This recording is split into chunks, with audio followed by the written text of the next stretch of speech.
Alright, what is up, peeps? We are back. Welcome to another YouTube video. We are currently 3 weeks out from our bodybuilding show, which it's exciting. I've tried to make this video like twice now, so hopefully this one works. I accidentally deleted the first one, and then the second one, the files got corrupted or whatever on the website that I was, or on the app that I was using, so hopefully this is the good one. But I promised you all a Q&A session, and some of you guys gave me some really good questions, which I will be going over now. I threw it up on my Instagram if this is something you'd like to see more of, and just kind of get some more feedback of personal stuff, training, food, or posing or anything like that. Let me know, and I could definitely start making this more of a thing. But we will hit it off. Somebody said, how many calories am I currently taking in? As of now, I'm taking in about 2,900 calories on my high carb days, and then my low carb days, I believe it's around the 2,000 range. We are kind of breaking it down. I believe it's like 6 meals, and then like one of those is just like a pre-workout like kind of thing. But basically with that, we have our high carb days, we have our low carb days, kind of just fluctuating in between. But at the moment, we have a little bit more higher carb days than low carb days. It's kind of in the middle. So it's kind of like a nice little sweet spot, little refeed. Then the second question is, how often do I train? And then there was like, what is your current split? So I'm just kind of meshing this one together.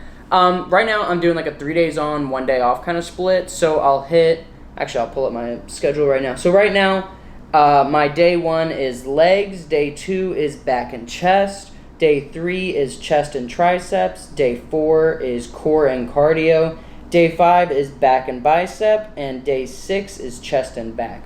Now, with the first 3 days, those are obviously like upper days, lower days, that kind of thing. But then I have core and cardio. That's more of like an active rest day. And then Sundays, I'm still doing cardio. I'm just not doing core or anything else with it. Usually on my rest days, I like to really try to hone in on my posing, try to get a little bit of a longer time on my posing practice. Just because one of the most important things is that you don't want to get gassed out on stage. So it's good to put in the work before time. I might have started my posing a little later in this season, but really we're getting it down. It's more just critiques, and then it's more just getting that conditioning in, trying to do multiple rounds, holding poses for longer periods of time. And one thing that wasn't asked, but if you're curious on how to really condition yourself for posing, one of the things I actually do is I will look up videos on YouTube and just see different like bodybuilding shows, and then put those on as the judge is saying, like quarter turn, side chest, those kind of things. I'm just hitting it along with that. Kind of helps you get in the mindset of what it would be like in person, and then kind of get that feel of what you'd be like on stage. I think one of the most important things when you're posing is actually visualizing it and imagining yourself on that stage and looking out to the crowd, looking out to the judges, giving those judges your attention as well as the crowd, and being able to really hype that up. Because one of the big things is, I know going into my first show, you kind of have the mindset, you're like, okay, I got my poses, I'm going to do great on this. And then you get out there and you're like, holy crap, there's a lot of people out here and I'm half naked, I got nothing on. So it kind of catches you off guard a little bit.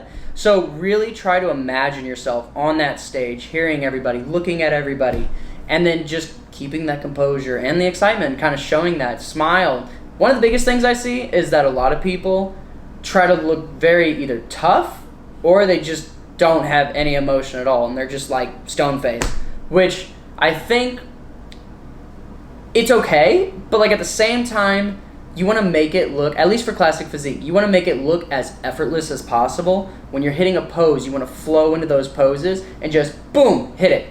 But I try to keep a smile. I mean, I'm always smiling kind of throughout everything, but like I think one of the biggest things is that when you keep that smile on stage, it shows that you're not really struggling as much. So there's just a couple tips there with it.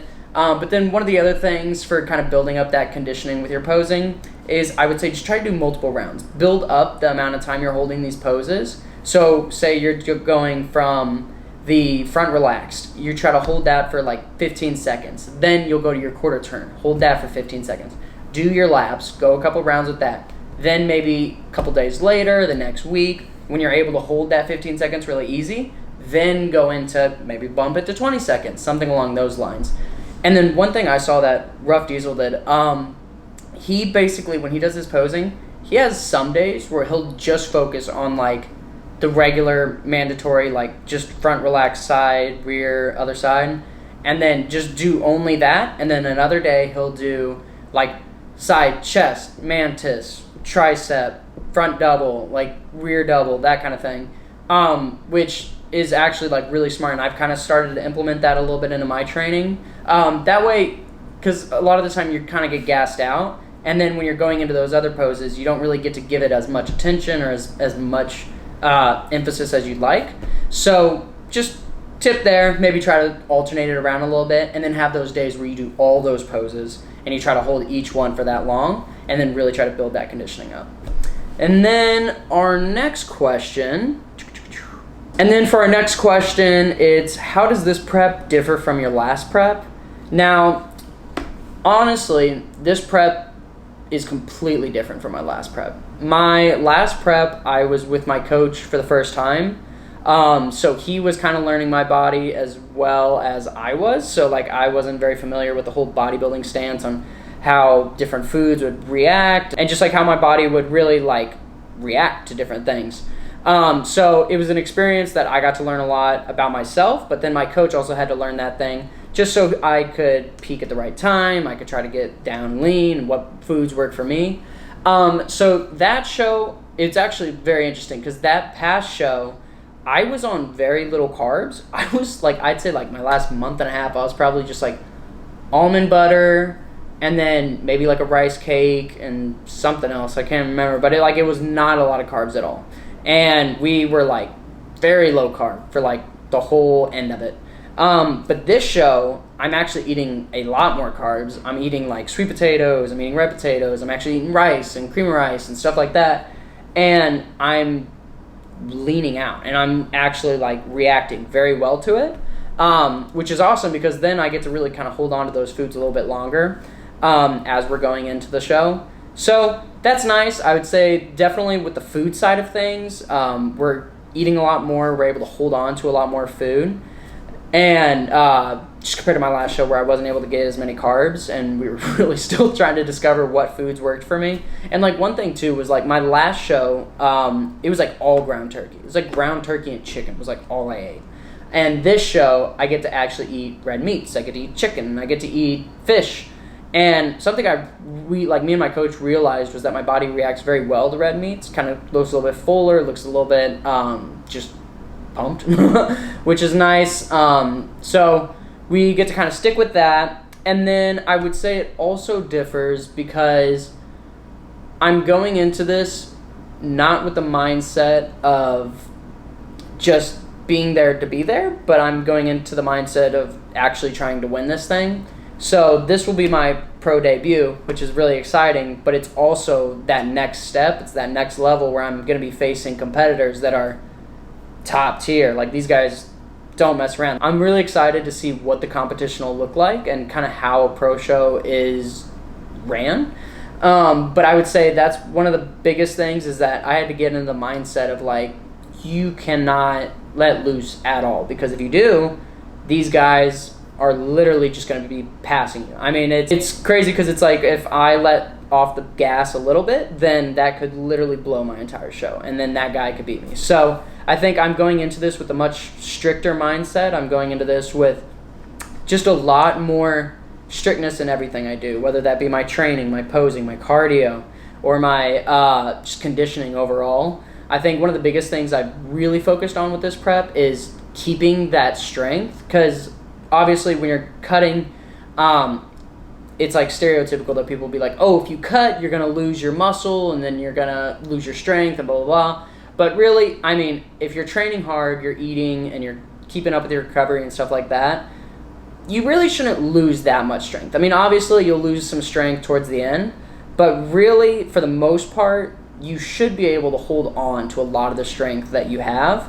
And I think even my last show, like I've gained a little bit more strength Now, as it's getting to like the 3-week mark, 2-week, I'm sure I'm going to be like starting to eat my words and lose that strength. But I feel like I've gotten a little bit stronger in some of my lifts compared to my off season, which is nice because, I mean, you're just eating so much cleaner. Your body is able to like not be processed by junk food and stuff like that. And that's one thing I really want to work on with this prep. I guess post-show prep. I really want to be able to kind of go into that reverse diet. I also really want to be able to kind of control myself because my last show, I did terrible. I finished that show, and Coach, if you're watching this, I'm very sorry, but he I'm sure he could see from my morning check-in pics. But yeah, that next day, like, I ate everything. I went to Taco Bell, I went to Papa John's, I went and got Insomnia cookies. I literally got so fat.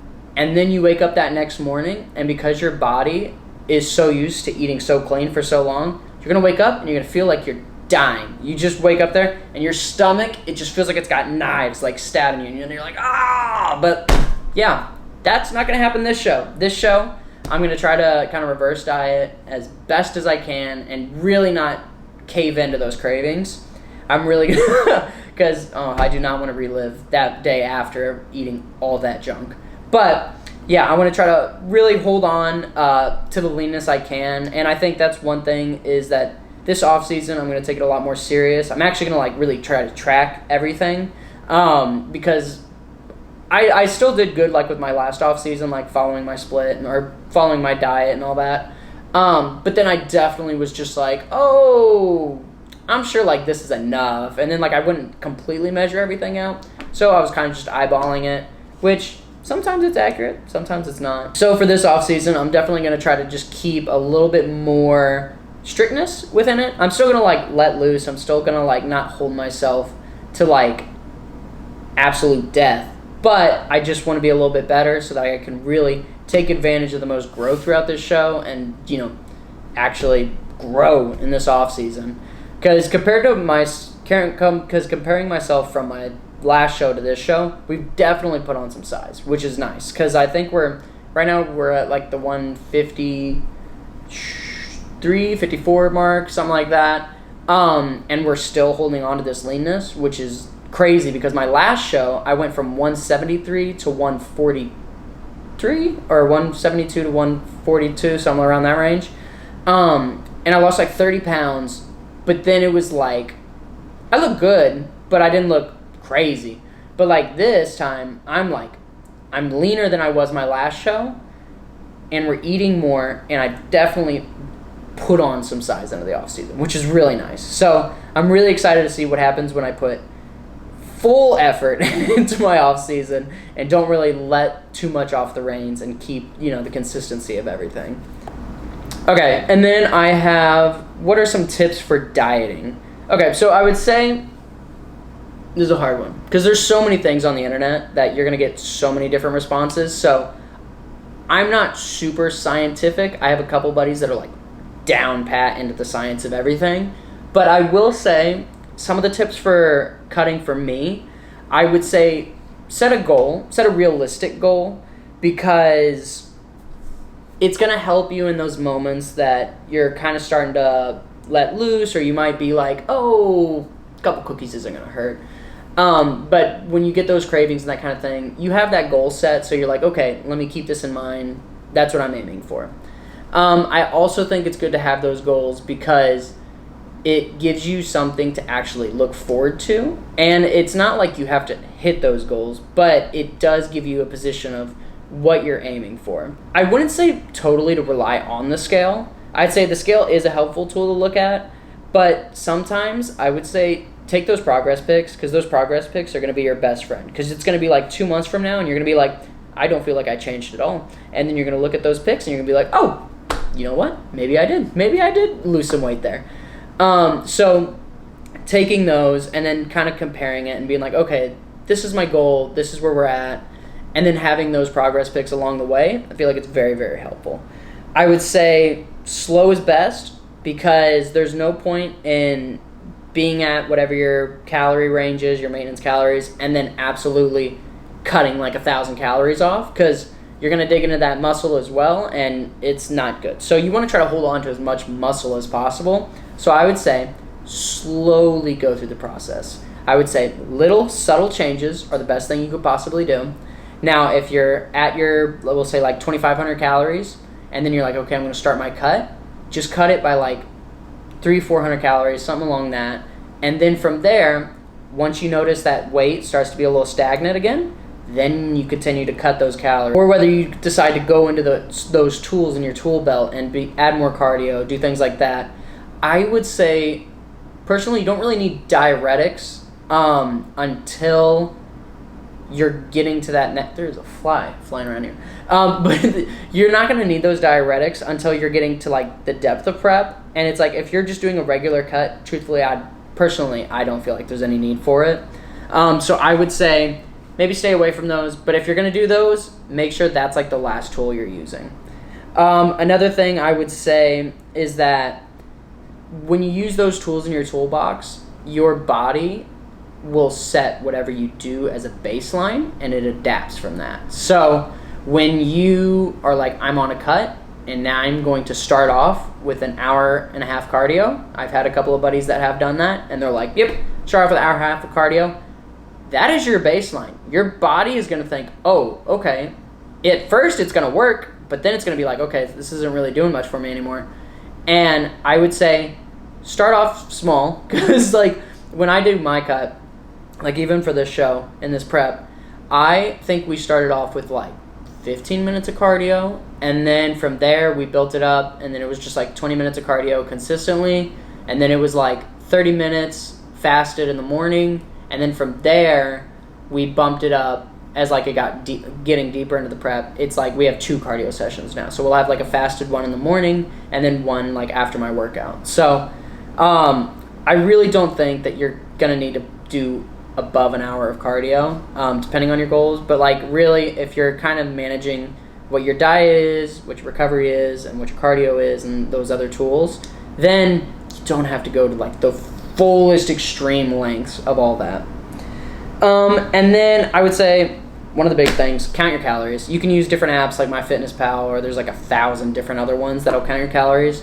But make sure you know what your macros are, how many grams of protein, carbs, fats, and like what calories you're eating at, because a lot of the time you're not actually eating what you think you're eating. That's a big mistake I've made, is that I've been like, oh, I'm sure like I'm eating like 3,000 calories, but really I was eating like 3,700 or 4,000, and you're like, oh, when I actually track it, that is not a serving size. That is 3 serving sizes. So I would say just count your calories, make sure that you're kind of being a little consistent with that. And then like one thing I would give a tip to is that if you don't know where to start, just track your calories for a week. Figure out, okay, this is around the range of what my calories are at, and then start cutting from there. And I would also say, I am very guilty of eating all my meals in like one sitting. Like sometimes, especially in my off season, I would just sit there and eat like 3,500 calories before bed because I didn't have time to eat it throughout the day, or I was just too busy. So I would say really try to space out your meals. One thing people struggle with is they're like, oh, this is so much food, like I can't eat this. You can make smaller meals. Just make like, because like right now I'm eating like those 7-6 meals a day.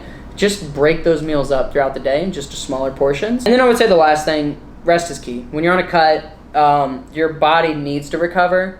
So when you're getting down to those last few weeks of like a prep or something like that, you really need to allow yourself to get the actual sleep that you need, good quality sleep too. Because if you don't, your body is kind of running on fumes. It's not able to fully recover, and then you're going into the workout the next day, beating it ruthless again, and then you're not giving it as much food, and then you're just kind of draining yourself. And then you're going to really feel it, because you're going to start feeling like a zombie and just kind of dragging and just walking into each day like, which you totally shouldn't. Like on a cut, you're going to lose some energy, but like you shouldn't be like death unless you're on a prep. Then you might feel like death towards the end. But for the most part, you should be good. And then the last question we have is how to pose, and then how how to pose, and then you're transitioning between posing. So I kind of talked on this a little bit earlier, but like we could do one full video of just all the mandatory poses for classic and like men's physique or bodybuilding, whatever you guys are interested in. But that'll kind of be a video on its own. But if you're curious about transitioning between poses, some of the tips I would say is that, one, it's good to have in your mind what poses you're going to hit. So even if that's a way of you writing it out on paper, sometimes I do that, or sometimes I'll use Snapchat and do the little doodles, and then like if it just clicks into my mind, I'm like, oh, this would be a cool transition. I'll just doodle it down, and then whenever I go to pose, I'll try to do that pose. But when you have those poses in mind of what you're hitting, then it allows you to figure out different variations of how you want to move into those poses.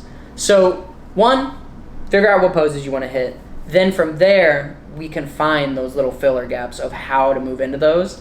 Another thing I like to say to people when they struggle with transitions or making things look smoother is that you could pretend, I'm sure we've all seen Kung Fu Panda, and when he has the water droplet and he's like moving it down, guiding it, going along with it, that is actually something I kind of visualize sometimes with my posing, is that I have, like, you have your water or you have your droplet or whatever, and you're just guiding it, right? You're just moving it along. And truthfully, it's a great way to really imagine and envision just something so that when you're posing, it's not blocky and moving like that, but you're just smoother with it.